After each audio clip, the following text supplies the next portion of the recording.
Hey, it's Abcro Kid here again, and I have my Hoover Dimension 1000, and it's a S3281, so that makes it the middle of the line model. You can see here it has less green LED lights, and it's missing the norm airflow light that would be on the 3283. Has all its original tools in really good shape, and the floor tool looks like it was never really used. I fit mine with a HEPA bag to a Type M bag collar.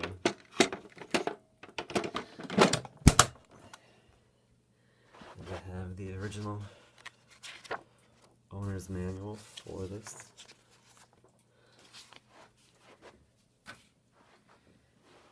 You can see the power head is in good shape, even the label except for that one little corner, unfortunately.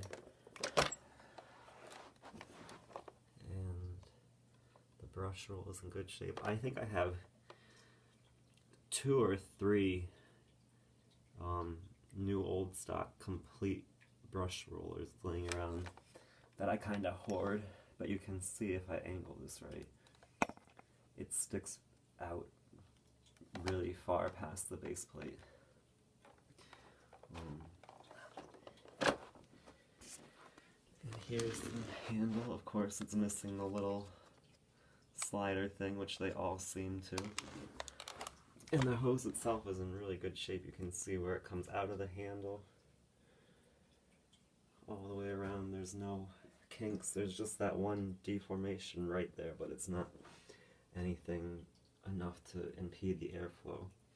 And there you can see it's really good. It's not even, some of them tend to be really weak right there, but it's not. So whoever had this before me, they didn't use it a lot, it appears, and they stored it properly. So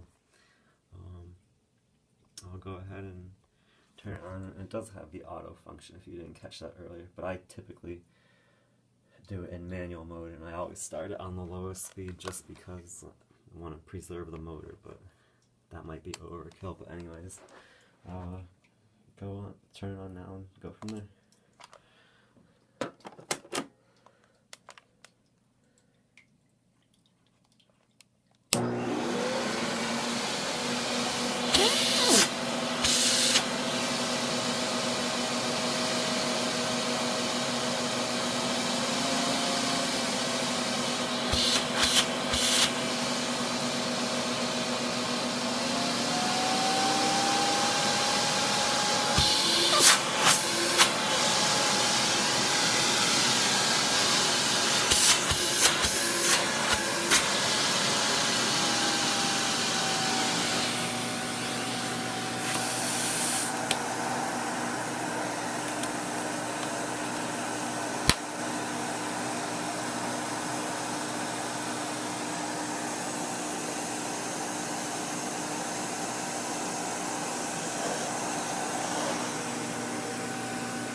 So, yeah, as you can see, it does leave really good, I think it leaves really nice groom marks on the carpet. And on the base plate, there's like these little kind of rails on either side that really leave these nice sharp lines on the carpet that I think they look really nice.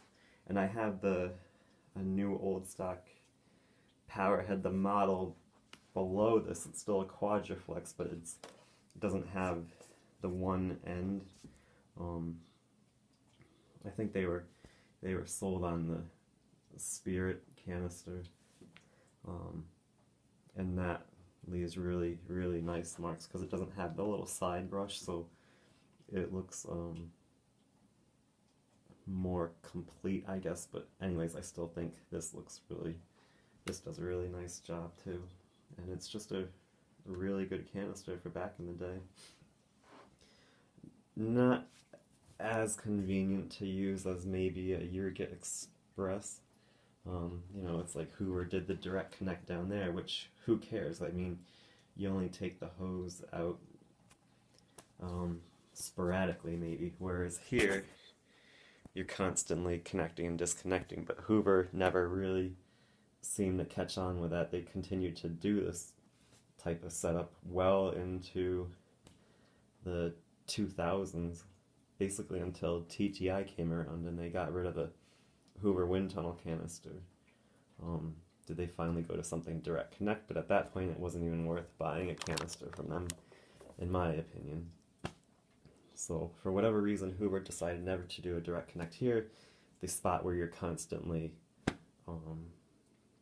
undoing it. And Eureka, like I said, a Eureka Express does just as good a job, I think. It's a lot lighter of a unit than this, and they have direct connect on a fair amount of their model lineup. There's definitely base models that had this type of setup, and initially they came with this, but then later on down the line you did see a lot with a direct connect. But anyways, still, that would be my one little complaint about this. Other than that, it's a really good unit. It has good suction, good airflow. It leaves the carpets really nice. It does a good job cleaning. My only thing about these quadriflexes is that there's a lip.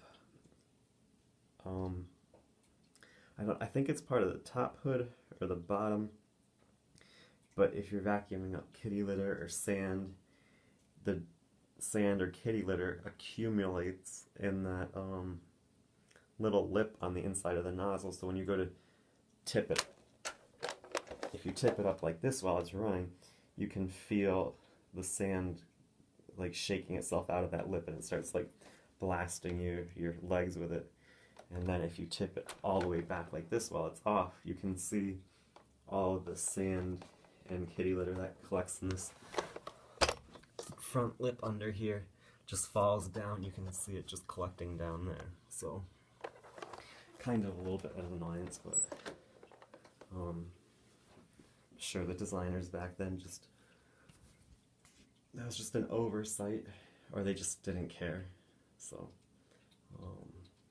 anyways, enough blabbing on. It's just a really good vacuum overall, and I like having it in my collection, so I hope you enjoyed it and have a great day.